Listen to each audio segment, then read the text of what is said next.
The morning of Yunho's wedding arrived bright and clear. Hana stood in her apartment looking at herself in the mirror. She wore a traditional Velaran ceremony dress in deep blue, elegant and flowing, and beneath the dress, visible from the knee down, were her robotic legs. She had practiced wearing the dress all week, learning to walk in it without tripping. The fabric moved beautifully as she stepped, almost hiding the mechanical nature of her legs. Almost, but not completely. Anyone who looked would see. Hana had made her choice. She would not hide what she had become. Her communicator buzzed. A message from Nari. "I'm waiting outside. Are you ready?" Hana took a deep breath. "Ready," she typed back. She walked to her door, walked, not floated in her wheelchair, and opened it. The simple act of turning a doorknob while standing still felt miraculous. She had practiced this very movement dozens of times, making sure she could do it smoothly. Nari waited in the hallway, her eyes widening as Hana stepped out and closed the door behind her. "You are walking," Nari whispered. "I knew you were practicing, but seeing it—" "I know," Hana said. "It feels strange to me, too." They made their way to the building's exit, taking the stairs instead of waiting for the old elevator. Hana gripped the railing, descending carefully but successfully. Each step sent feedback through the neural interface: pressure, balance, position. Her brain processed it all automatically now, after 2 weeks of intense practice. Outside, a transport waited to take them to the Sky Gardens. Hana climbed in without assistance, proud of her independence. The driver, a young Valaran male, stared at her legs but said nothing. During the ride, Hana felt her nervousness growing. She was about to appear in public with illegal technology attached to her body. She was about to walk into a traditional ceremony as a living violation of cultural taboos. What would people say? What would they do? "You do not have to do this," Nari said quietly, reading her expression. "You could still use the wheelchair. No one expects you to walk." "That is exactly why I have to do this," Hana replied. "Because no one expects it. Because everyone has accepted that I should stay in that chair forever. I need them to see that there is another way." The Sky Gardens floated on a massive platform high above the city, held aloft by gravity generators. Most guests arrived by gliding up on their wing membranes. A few used the winding stairs that spiraled up from the landing area below. Hana and Nari took the stairs. It was the longest climb Hana had attempted. 300 steps spiraling upward, open to the air on one side with only a railing between her and a long fall. Her robotic legs handled it well, but her organic muscles burned with effort. She had to stop twice to rest. "You can do this," Nari encouraged. "One step at a time." Finally, they reached the top. The Sky Garden spread before them, beautiful and impossible. Floating pathways connected islands of flowering plants. Streams of water flowed upward in defiance of gravity. Crystal structures caught the sunlight and scattered it in rainbow patterns. And everywhere, Valarans gathered for the wedding. Hundreds of them dressed in ceremony clothes, talking and laughing and gliding between platforms. The conversations died as Hana walked into view. Every eye turned to her. To her robotic legs, clearly visible and obviously mechanical. The silence spread like ripples on water, reaching from the entrance to the farthest platforms. Hundreds of Valarans stared at her with expressions ranging from shock to horror to fascination. Hana kept walking. One step, another step. Her robotic feet clicked softly against the crystal pathway. The sensory feedback told her the surface was smooth and slightly warm from the sun. Whispers erupted around her. What is she wearing? Are those mechanical limbs? How is that legal? That is forbidden. How is she walking? An elderly Velaran woman, her wing membranes gray with age, stepped directly into Hana's path. This is disgraceful, the woman hissed. You dishonor yourself and your ancestors with that corruption. You should not be here.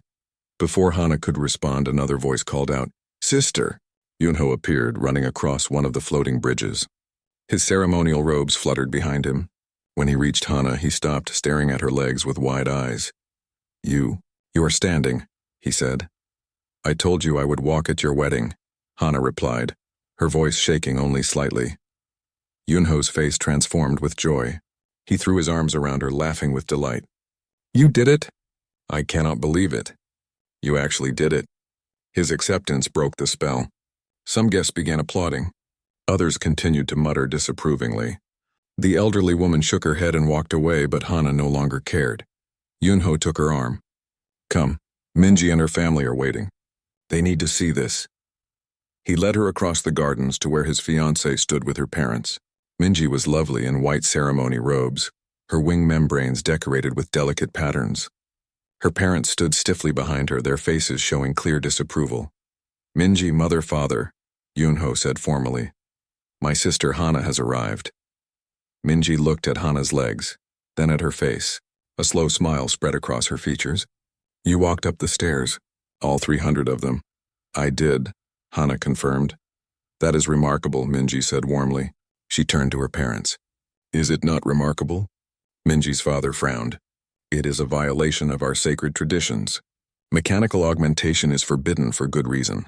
It corrupts the natural order.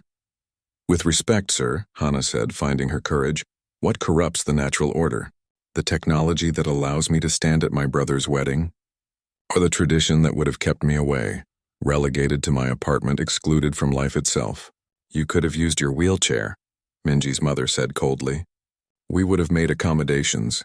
No, you would not have, Hana replied, keeping her voice level.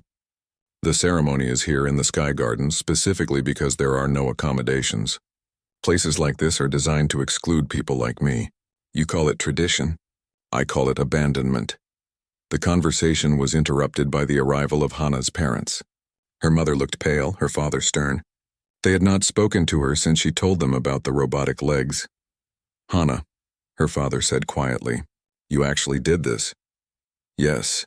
Her mother's eyes filled with tears. Everyone is staring. Everyone is talking. How could you do this to our family? I did not do this to hurt you, Hana said. I did this to help myself. I have been trapped for 11 years. These legs gave me freedom. I am sorry if that brings you shame, but I am not sorry for my choice. Her father studied the robotic legs carefully. Then he looked at Hana's face. Really looked at her, perhaps for the first time in years. You are standing very straight, he said. I have practiced a lot. And the stairs? All 300? Yes, it was difficult, but I managed. Something shifted in her father's expression. Your mother and I have grown accustomed to seeing you as fragile, as someone who needed constant protection. But standing here looking at you now, I see someone very strong, strong enough to break the rules, strong enough to face all of us. He reached out slowly and touched one of the robotic legs. It was cool and smooth under his fingers. This is remarkable engineering, he said quietly. The humans built this for you? They did. A team of them worked for 2 months to make it perfect. And it works? You can walk normally? Not perfectly. I am still learning. But yes, I can walk. I can climb stairs. I can stand on my own. I can be here today for my brother's wedding. Her father nodded slowly. Then, to everyone's surprise, he turned to address the gathered crowd. My daughter has broken our oldest traditions, he announced, his voice carrying across the gardens. She has violated our laws against mechanical augmentation. And I find that I am proud of her. Gasps rippled through the guests. For 11 years we told her to accept her fate, he continued. We told her that our technology could not help her, so she should be grateful for what she had. We made her world smaller and smaller, then praised her for accepting it gracefully, but she refused to accept it. She found another way, and now she stands here on her own feet, asking us a difficult question. Which is more sacred, our traditions or our people? The ceremony began shortly after, and Hana stood through all of it. Her legs ached by the end, both the robotic ones and her organic muscles, but she remained standing. When Yunho and Minji exchanged their vows, Hana felt tears running down her face. She was here. She was standing. She was part of this moment. After the ceremony, people approached her cautiously. Some wanted to examine her legs more closely. Others asked questions about the technology. A few condemned her choice, refusing to speak to her. But many more seemed curious, thoughtful, questioning. An older Velaran man with a damaged wing approached her quietly. I lost the use of my left wing in an accident, he said. The doctors said I would never glide again. I accepted this. But now I wonder, if the humans could help you, could they help me? I think they could, Hana replied. They helped me because they believe everyone deserves the chance to move freely. I do not see why that would be different for you. More people gathered, listening. Some shared their own injuries or those of family members. The conversation spread, people debating the ethics of cybernetic assistance, questioning the old taboos. Taiho had asked to attend the wedding to provide technical support if the legs malfunctioned. The procedure room was bright and clean, filled with human medical equipment that looked different from Valaran technology. More angular, more practical, Hana lay on a specialized table while Gina prepared the neural interface harness. "This will take about 6 hours," Gina explained, her voice calm and professional. "I will attach the interface to your spine at several points above the injury. You will be awake the whole time. I need you to be able to respond to tests." "Will it hurt?" Hana asked. "No pain. You will feel pressure and some strange sensations as I map your neural pathways, but nothing painful. I promise." Taiho stood beside the table, ready to assist. Minho waited nearby with the robotic legs, making final adjustments. Sora monitored the computer systems that would coordinate everything. "Ready?" Gina asked. Hana took a deep breath. "Ready." The first part of the procedure involved attaching the base harness around Hana's torso and hips. It felt like wearing a specialized piece of clothing, snug but not uncomfortable. From this harness, thin sensor filaments would extend to her spine. "The filaments are reading your nerves without penetrating them," Gina explained as she worked. "Think of it like listening to a conversation rather than joining it. The sensors detect the electrical signals your nerves produce naturally." Hana watched on a screen as Gina positioned each sensor carefully. The display showed her spine and the signals running through it. Above the injury, bright pathways of neural activity pulsed with every thought. Below the injury, silence. "Now comes the interesting part," Gina said. "I need you to think about moving your legs. Do not try to force it. Just imagine walking like you are remembering how it felt." Hana closed her eyes and remembered. Running through the city as a teenager. Climbing stairs. Dancing at celebrations. The feeling of muscles flexing, feet pushing against the ground. Balance shifting with each step. On the screen, the neural pathways above her injury lit up in complex patterns. "Perfect," Gina breathed. "The signals are clear and strong. Your brain remembers exactly how to walk. Now the interface will learn to read these signals." The artificial intelligence system began recording Hana's thoughts. For 2 hours, Gina guided her through imagining different movements. Walking forward, turning, climbing steps. Standing still, each thought created a unique pattern that the AI cataloged and analyzed. "The AI needs to understand your personal neural language," Taiho explained. "Everyone's brain signals are slightly different. We are teaching it to read yours specifically." After the neural mapping was complete, it was time to attach the robotic legs. Minho brought them over, handling them with care. Up close, they were even more impressive. Each joint moved smoothly and silently. The synthetic skin covering looked almost natural. The legs connected to the harness through specialized ports. Minho secured each connection carefully, testing the data flow from the neural interface to the leg processors. "Power online," he announced. "Sensors active. Neural connection established." On the screen, Hana could see the data flowing from her brain to the legs. But the legs remained still on the table beside her. "Do not be worried," Gina said. "The AI is still learning. It takes time for the system to translate your thoughts into movement. We will start with very simple commands." They spent the next hour calibrating the basic responses. Gina would ask Hana to think about moving a toe, and the AI would attempt to make the robotic toe move. At first, nothing happened. Then the toe twitched. Then it moved, but in the wrong direction. Gradually, through hundreds of tiny adjustments, the system began to respond correctly. "Think about bending your knee," Gina instructed. Hana focused on the thought, remembering the feeling. The robotic knee bent slowly, mechanically, but it bent. Excellent. Now the other knee. They worked through each joint, each movement, building a library of commands that the AI could execute. By the end of the 3rd hour, Hana could make the legs move through basic positions while lying on the table. But moving while lying down was very different from standing. "We need to get you vertical," Minho said. "That is when the real challenge begins." They helped Hana into a standing frame, a device that held her upright while she practiced. The robotic legs touched the floor for the first time. Sensors in the feet sent feedback signals up to Hana's brain through the neural interface. She gasped. She could feel the floor. Not perfectly, not like natural feet. But she could feel the pressure, the texture, the temperature of the surface beneath her. "I can feel it," she whispered, tears forming in her eyes. "That is the sensory feedback system," Sora said with a smile. "It reads data from the foot sensors and converts it into signals your brain can understand." With practice, it will feel more natural. Now came the difficult part. Hana had not stood in 11 years. Her body had forgotten how to balance. Her core muscles were weak from disuse despite her physical therapy, and she had to learn to control the robotic legs through pure thought while simultaneously processing the sensory feedback. Take your time, Taiho encouraged. There is no rush. Hana thought about standing straight. The legs locked into position, holding her up. But she felt unsteady, tilted forward slightly. She tried to correct, and suddenly she was tilting backward. The AI is trying to help you balance, Gina explained, but it does not know your balance preferences yet. It will learn from your corrections. Keep trying. For an hour, Hana practiced simply standing still. It was exhausting. Her brain had to process the sensory feedback from her feet, send movement commands to the legs, and coordinate with the AI all at once. Several times, the standing frame caught her as she started to fall, but gradually she found a rhythm. The AI learned her balance point. The sensory feedback became less overwhelming and more informative. By the end of the hour, she could stand on her own with minimal support from the frame. Ready to try a step? Taiho asked. Hana's heart pounded with fear and excitement. Yes. She thought about shifting her weight to her left leg. The robotic leg adjusted, taking the load. Then she thought about lifting her right foot and moving it forward. The leg responded, swinging forward in a jerky, unnatural motion. It came down hard, slamming into the floor. Too much force, Minho noted, adjusting parameters on his tablet. The AI is still learning how hard to step.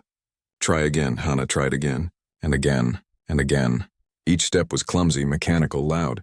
The AI could not quite match the smooth, natural motion of organic walking. Sometimes the leg moved too fast, sometimes too slow.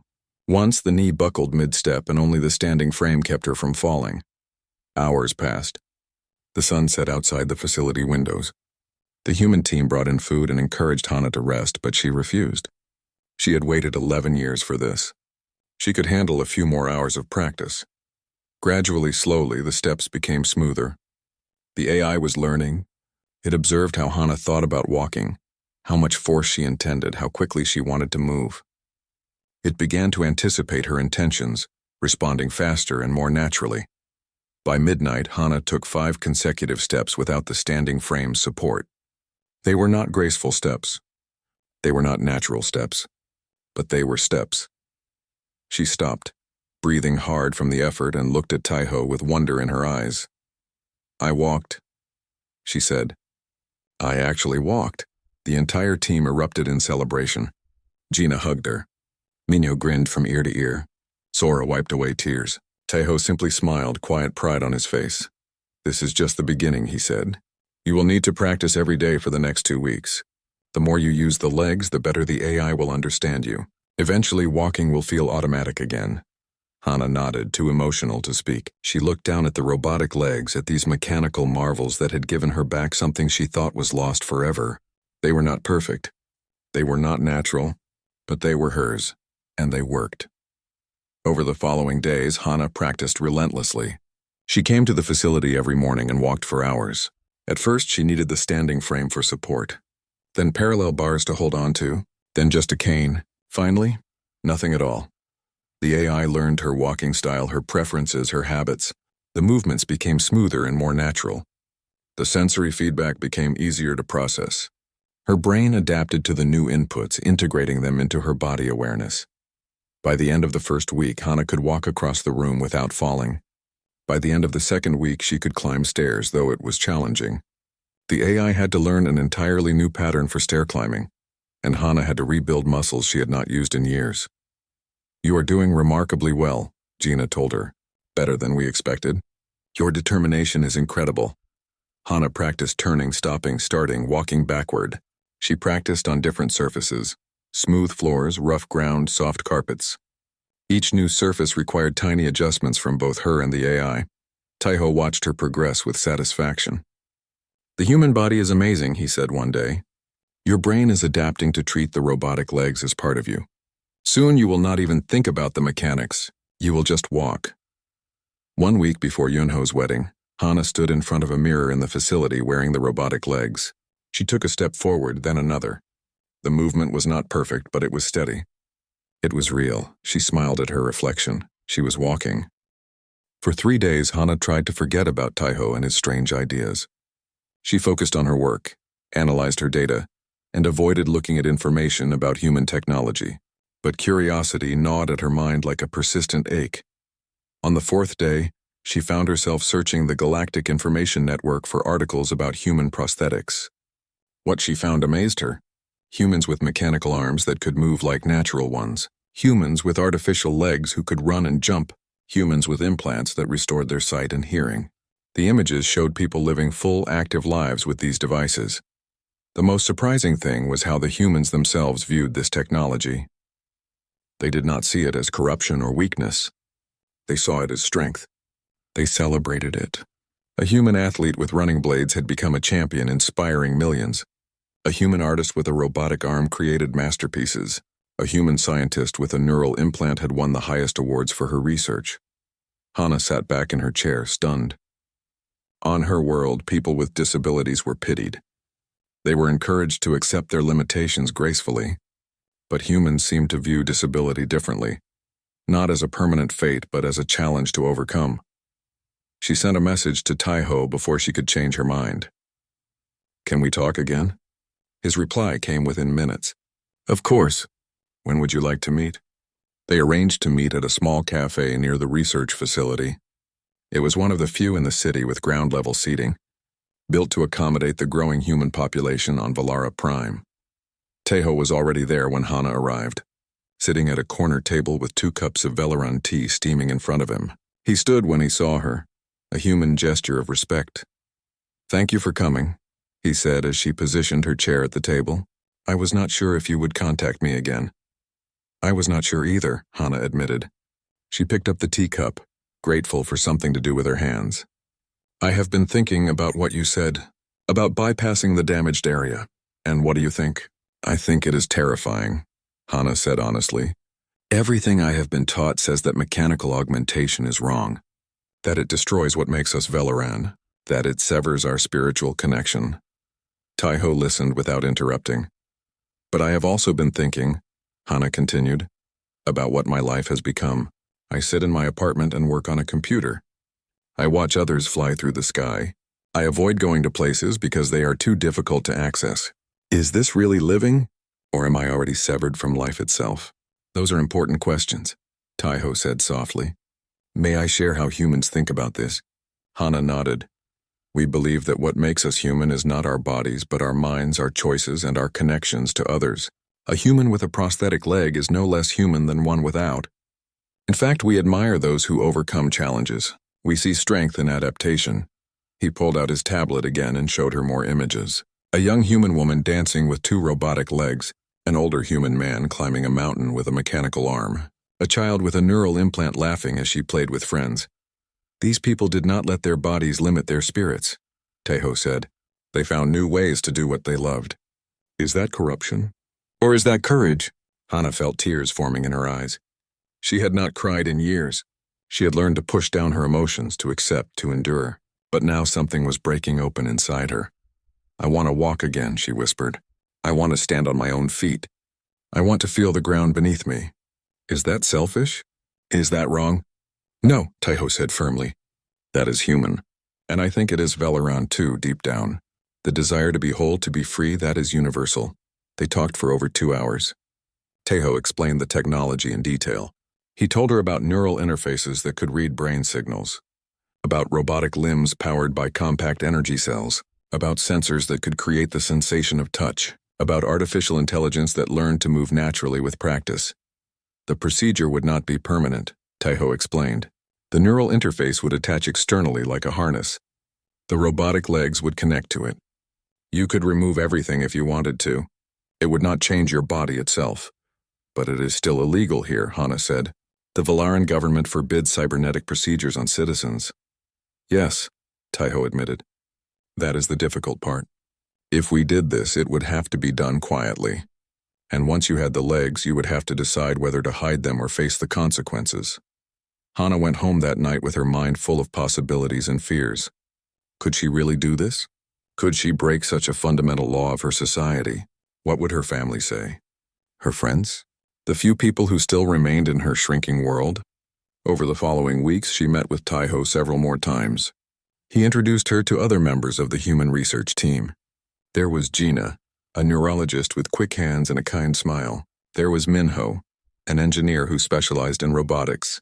There was Sora, a materials scientist who could create incredibly strong yet lightweight components. Each of them shared their knowledge freely. They answered every question Hana had, no matter how basic or how complex. They never made her feel foolish for not understanding. They never pressured her to decide, but they did share their belief that her paralysis was not a spiritual judgment or a fate to accept. It was a mechanical problem that could have a mechanical solution. On Earth, Gina told her during one meeting, we have a saying, where there is a will, there is a way.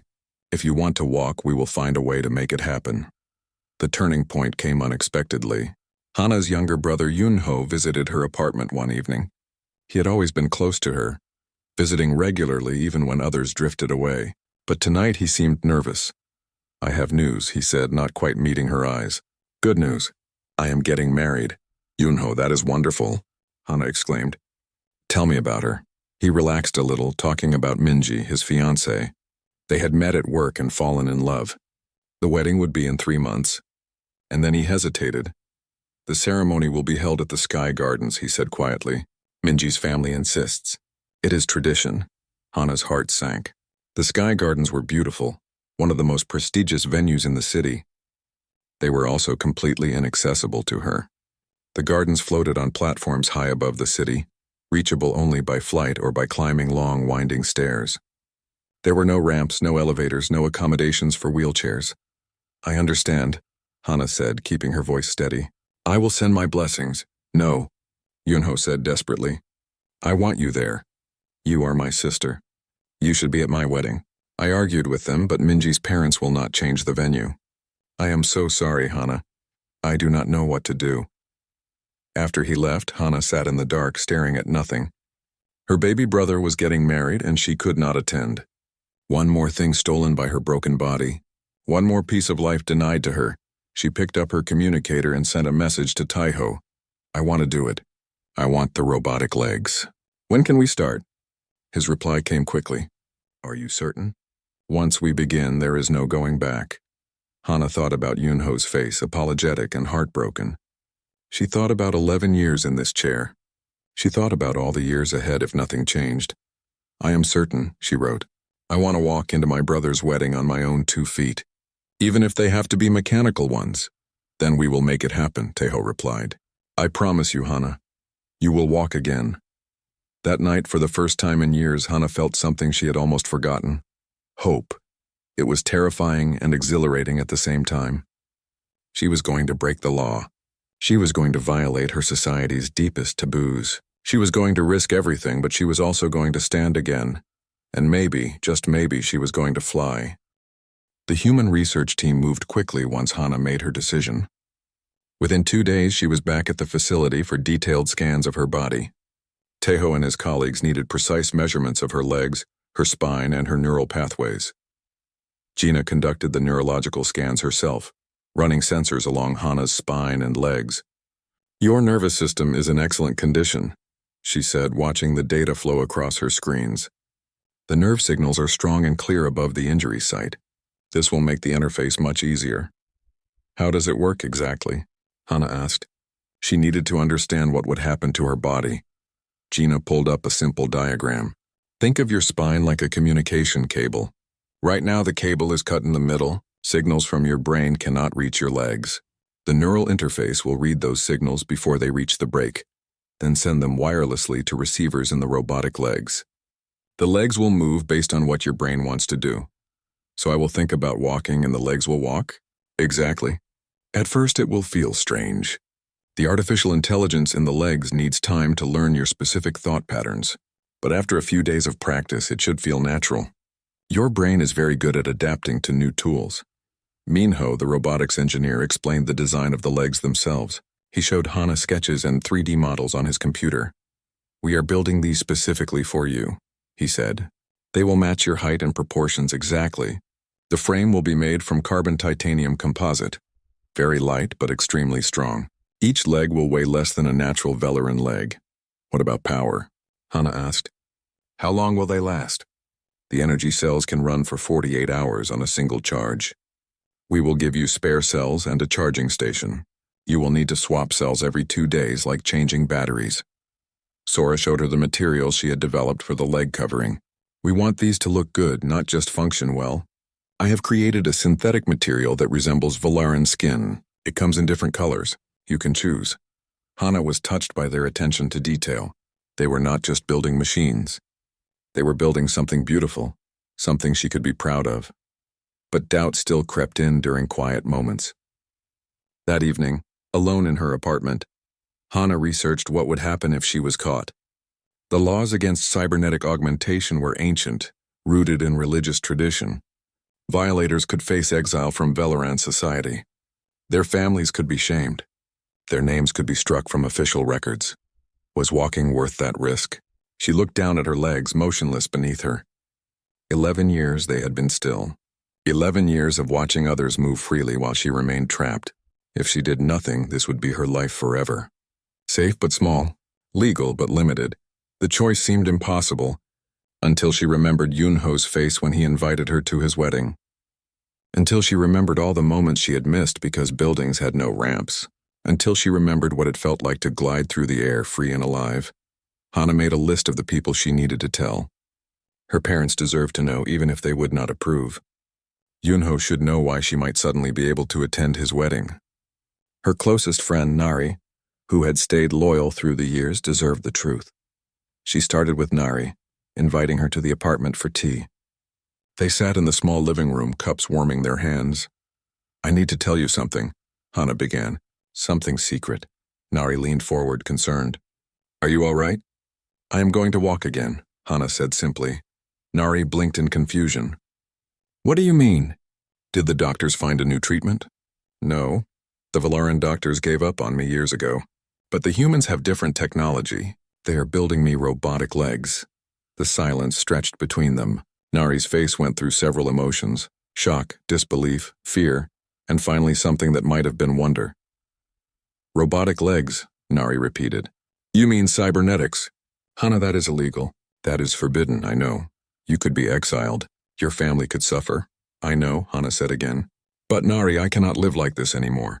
I cannot watch life happen around me while I sit here, accepted and grateful and slowly dying inside. Nari set down her cup with shaking hands. Show me. Hana pulled up the images Taiho had sent her. Designs of the robotic legs. Videos of humans walking with similar technology. Explanations of how it all worked.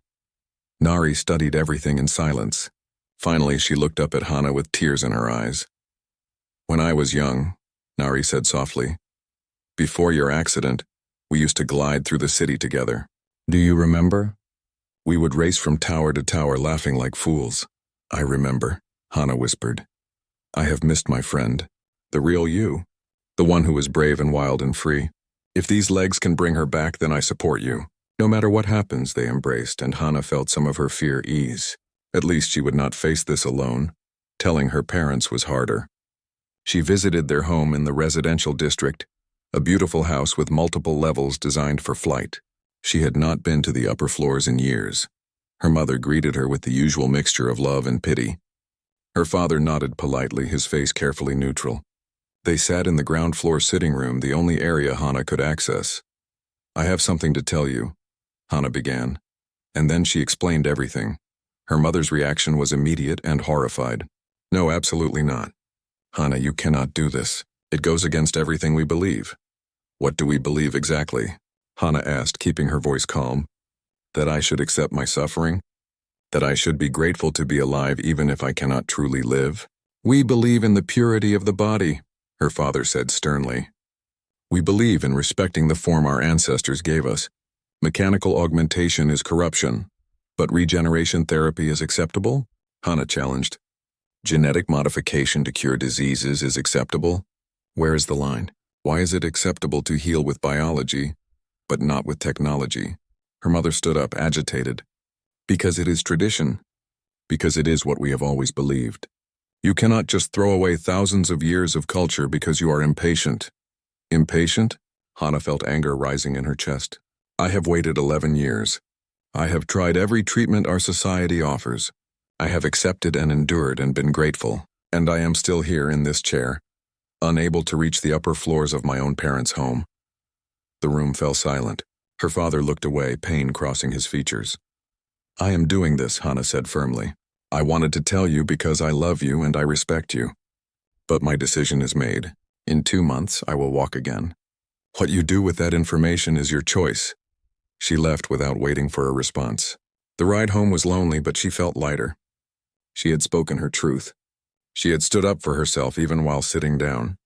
The weeks that followed were intense. Hana visited the research facility almost daily for measurements, tests, and preparation. Taiho and his team worked with focused dedication. She watched them problem solve, staying late into the night, determined to get every detail perfect. Why do you care so much? She asked Taiho one evening as he adjusted a sensor array for the 10th time. He looked up, surprised by the question. Because you deserve to walk. Because this matters. Because engineering is not just about building things, it is about building hope. Gina began training Hana's brain for the neural interface. She wore a practice headset that detected her nerve signals when she tried to move her legs. Even though the legs did not move, the signals were there. Her body remembered how to walk even after 11 years. Excellent, Gina said, watching the data. Your neural patterns are strong and consistent. The interface will have good signals to work with. Minho showed Hana the legs as they were being built piece by piece. The framework first, elegant and strong, then the joint system, smooth and quiet, then the artificial muscles and actuators, finally the sensor arrays that would provide feedback to her brain. We are including temperature sensors, he explained, so you will feel hot and cold. Pressure sensors, so you will feel the ground.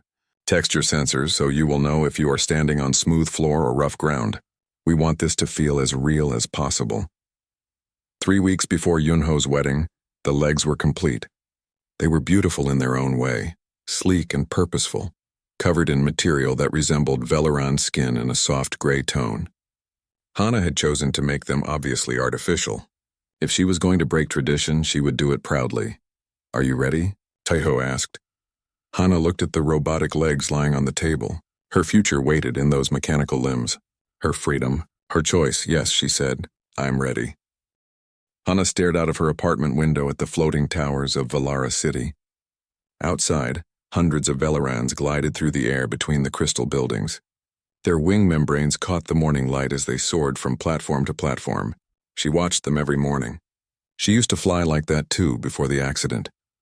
Her anti-gravity wheelchair hummed softly as she turned away from the window.